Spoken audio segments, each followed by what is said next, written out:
ನಮಸ್ಕಾರ, ಸ್ವಾಗತ, ಸುಸ್ವಾಗತ.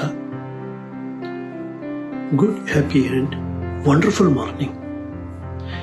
ಇವತ್ತು ನಾನು ನಿಮ್ಮ ಮುಂದೆ ಮಾತಾಡೋದಕ್ಕೆ ಸಂತೋಷಿಸ್ತೇನೆ. ದಿನ ಬೆಳಿಗ್ಗೆ ನಾನು ಹಾಲು ಮತ್ತು ಪೇಪರ್ ತರೋಕ್ಕೆ ಹೋಗ್ತೀನಿ. ಸುಮಾರು 5:45-6 ಗಂಟೆಗೆ. ಎಂದಿನಂತೆ ಇವತ್ತು ಸಹ ಹೋಗ್ತಾ ಇದ್ದೆ. ಆವಾಗ ರಸ್ತೆಯಲ್ಲಿ ಸ್ವಲ್ಪ ಜನ ಜಾಸ್ತಿ ಕಂಡ್ರು.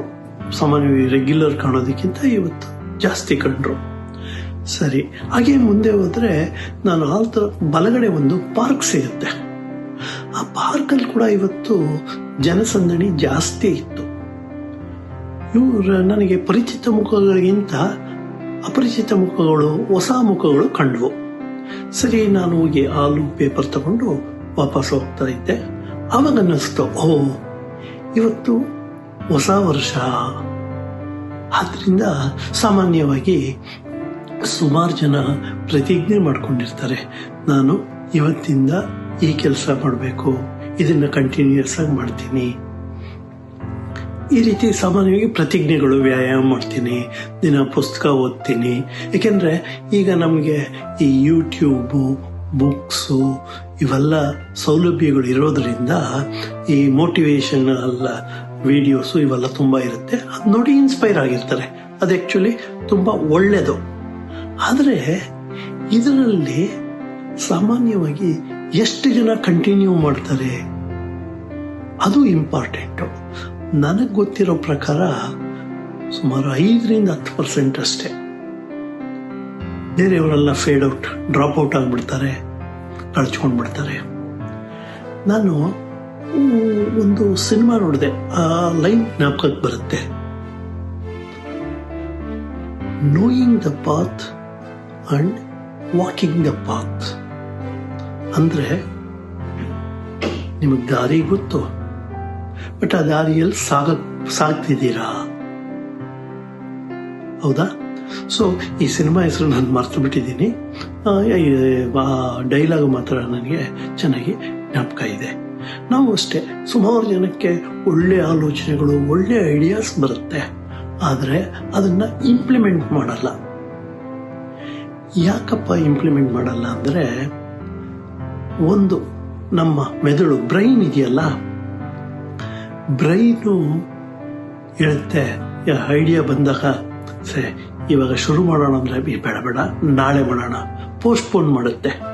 ಯಾಕೆಂದರೆ ಅದು ಕಂಫರ್ಟ್ ಝೋನ್ ಜೊತೆ ಟ್ರೈನ್ ಆಗಿಬಿಟ್ಟಿರುತ್ತೆ ನಮ್ಮ ಮೆದುಳು. ಅದರಿಂದ ನಾವು ಪೋಸ್ಟ್ಪೋನ್ ಮಾಡ್ತೀವಿ. ಸರಿ, ಅದಕ್ಕೆ ಹೇಳೋದು, ನಮ್ಮ ಥಿಂಕಿಂಗಿಗೂ ಆ್ಯಕ್ಷನ್ಗೂ ಒಂದು ಸ್ಮಾಲ್ ಡಿಫ್ರೆನ್ಸ್, ಕೂದಲೆಳೆ ಡಿಫ್ರೆನ್ಸ್, ವೇಫರ್ ಥಿನ್ ಡಿಫ್ರೆನ್ಸ್ ಇದೆ, ಕೂದಲೆಳೆಯಷ್ಟು ಡಿಫ್ರೆನ್ಸ್ ಇದೆ. ಬಟ್ ಆ ಕೂದಲೆಳೆಯಷ್ಟನ್ನು ನಾವು ದಾಟ್ಬಿಟ್ರೆ people can achieve anything. Okay, ಈಗ ಪಾರ್ಕಲ್ಲಿ ವಾಕಿಂಗ್ ಮಾಡ್ತಾ ಇದ್ರಲ್ಲ, ಅದರಲ್ಲಿ ಯಾರು ಕಂಟಿನ್ಯೂಯಸ್ ಆಗಿ ವಾಕ್ ಮಾಡ್ತಾರೋ ಅವರು ಡೆಫಿನೆಟ್ ಆಗಿ ಅವರ ಗೋಲ್ನ ಅಚೀವ್ ಮಾಡ್ತಾರೆ, ಯಶಸ್ಸು ಅಚೀವ್ ಮಾಡ್ತಾರೆ.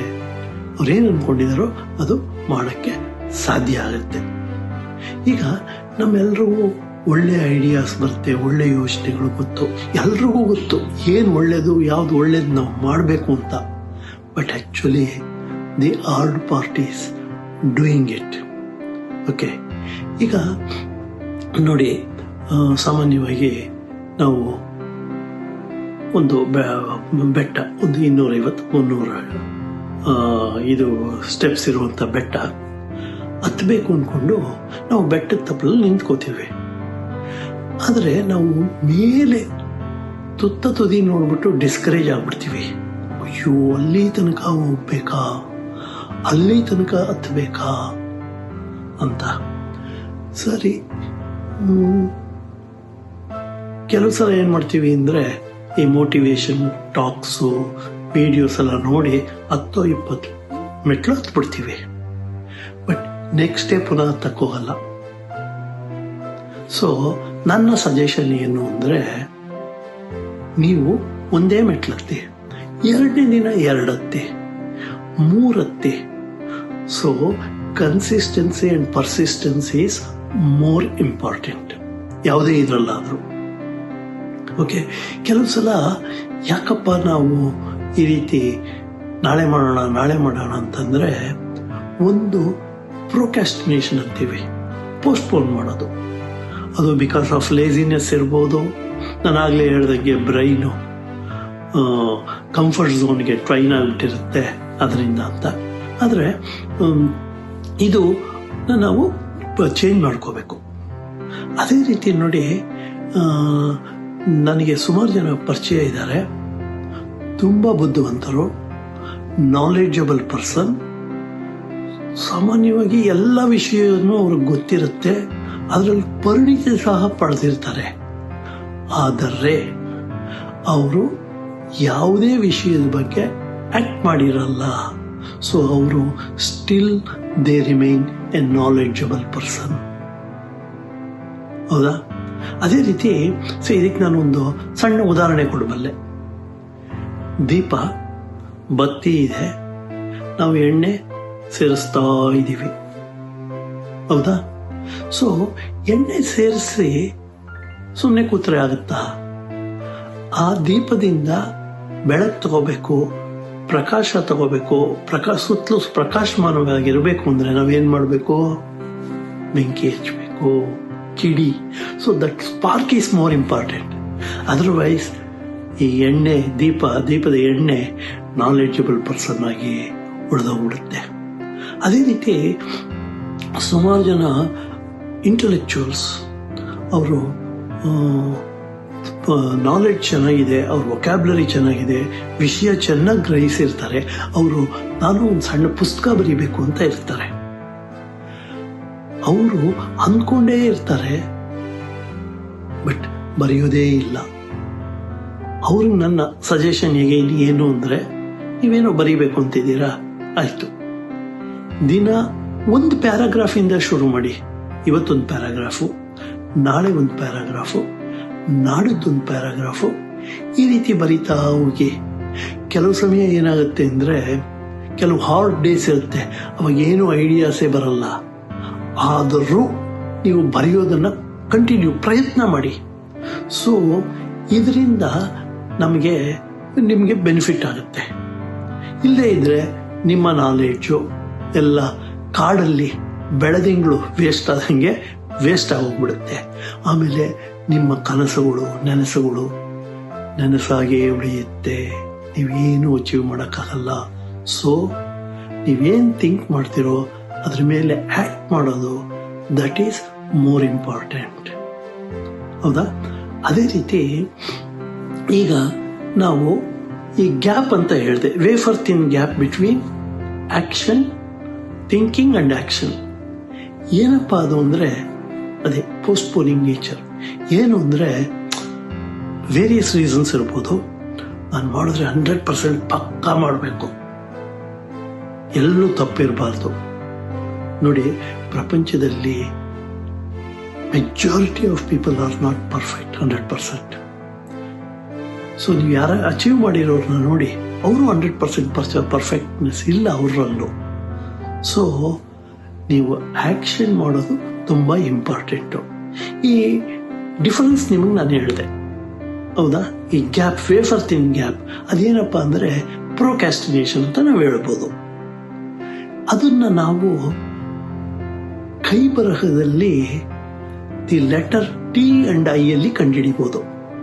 ಅಂದರೆ ಸ್ಮಾಲ್ ಟಿ ಅಲ್ಲಿ ಅವರ ಟಿ ಬಾರ್, ಎಡಗಡೆ ಟಿ ಬಾರ್ ದೊಡ್ಡದಿರುತ್ತೆ, ಬಲಗಡೆ ಸಣ್ಣದಿರುತ್ತೆ. ಅದೇ ರೀತಿ ಐ ಡಾಟ್ಸ್ನ ಅವರು ಐ ಮೇಲೆ ಹಿಡದೆ ಕರೆಕ್ಟಾಗಿ ಅದ್ರ ಟಾಪಲ್ಲಿ ಹಿಡದೆ ಸ್ವಲ್ಪ ಲೆಫ್ಟ್ ಸೈಡ್ಗೆ ಇಟ್ಟಿರ್ತಾರೆ. ಇದನ್ನು ನಾವು ಪ್ರೊಕ್ಯಾಸ್ಟಿನೇಷನ್ ಅಂದರೆ, ಈ ಮನುಷ್ಯ ಪೋಸ್ಟ್ಪೋನ್ ಮಾಡ್ತಾನೆ, ಲೇಜಿ ಅಂತ ನಾವು ಕಂಡುಹಿಡಿಬೋದು. ಬಟ್ ಇದಕ್ಕೆ ವೇರಿಯಸ್ ರೀಸನ್ಸ್ ಇರುತ್ತೆ. ನಾನು ಇದಕ್ಕೆ ಗ್ರಾಫಿಕಲ್ ಇಂಡಿಕೇಟರ್ ಸಹ ನಿಮಗೆ ಕೊಡ್ತೀನಿ. ನೋಡಿ, ದಿ ಪ್ರೊಕ್ಯಾಸ್ಟಿನೇಷನ್ ಅನ್ನೋ ಪದ, ಅದರಲ್ಲಿ ಮೇಲೊಂದು ಬರ್ತಿದ್ದೀನಿ ಪ್ರೊಕ್ಯಾಸ್ಟಿನೇಷನ್ ಅಂತ, ಅದರಲ್ಲಿ ಟಿ ಆಮೇಲೆ ಐ ಡಾಟ್ಸು ಕರೆಕ್ಟ್ ಆಗಿದೆ. ಕೆಳಗಡೆ ಕೂಡ ಪ್ರೊಕ್ಯಾಸ್ಟಿನೇಷನ್ ಅಂತ ಬರ್ತಿದ್ದೀನಿ, ಅದರಲ್ಲಿ ನೋಡಿ ಟಿಕ್ ಮಾಡಿದ್ದೀನಲ್ಲ ಅಲ್ಲಿ ಆ ಟಿ ಬಾರ್ ಅಲ್ಲಿ ಎಡಗಡೆ ನೋಡಿ, ಎಡಗಡೆ ದೊಡ್ಡದಿರುತ್ತೆ, ಬಲಗಡೆ ಕಡಿಮೆ ಇರುತ್ತೆ. ಅದೇ ರೀತಿ ಐ ಡಾಟ್ ಸಹ ಐ ಮೇಲೆ ಕರೆಕ್ಟಾಗಿಲ್ಲ, ಸ್ವಲ್ಪ ಎಡಬದಿ ಇದೆ. ಸೊ ನಾನು ಟಿಕ್ ಮಾಡಿದ್ದೀನಿ ನೋಡಿ. ಸೊ ಇದು ಹ್ಯಾಂಡ್ ರೈಟಿಂಗ್ ಅಲ್ಲಿ ನಮ್ಗೆ ಏನು ಹೇಳುತ್ತೆ ಅಂದ್ರೆ, ಗ್ರಾಫಾಲಜಿಕಲ್ ಇಂಡಿಕೇಶನ್ ಏನು ಅಂದ್ರೆ, ದೀಸ್ ಪೀಪಲ್ ಪೋಸ್ಟ್ಪೋನ್ ಥಿಂಗ್ಸ್, ಸ್ವಲ್ಪ ಲೇಜಿ ಇರ್ತಾರೆ ಅಂತ. ವಿಡಿಯೋ ನೋಡಿದ್ದಕ್ಕಾಗಿ ಧನ್ಯವಾದಗಳು. ಆಕ್ಚುಲಿ ನಾನು ಈ ವಿಡಿಯೋನ ಜನವರಿಯಲ್ಲೇ ಫಸ್ಟೇ ಬೆಂಗಳೂರಲ್ಲಿ ರೆಕಾರ್ಡ್ ಮಾಡಿದೆ, ಆದರೆ ನಾನಿದನ್ನ ಇಂಡಿಯಾನಲ್ಲಿ ಅಪ್ಲೋಡ್ ಮಾಡ್ತಾ ಇದ್ದೀನಿ. ಸೊ ಈ ವಿಡಿಯೋ ನೋಡಿದ್ದಕ್ಕೆ ಧನ್ಯವಾದಗಳು. ಹಾಗೂ ನಿಮಗೆ ಉಪಯೋಗ ಅನಿಸಿದ ಪಕ್ಷದಲ್ಲಿ ನಿಮ್ಮ ಸ್ನೇಹಿತರ ಜೊತೆ, ಬಳಗದವ್ರ ಜೊತೆ ಶೇರ್ ಮಾಡಿ ಅಂತ ಹೇಳ್ತಾ ನನ್ನ ವಿಡಿಯೋ ಮುಗಿಸ್ತಾ ಇದ್ದೀನಿ. ನಮಸ್ಕಾರ.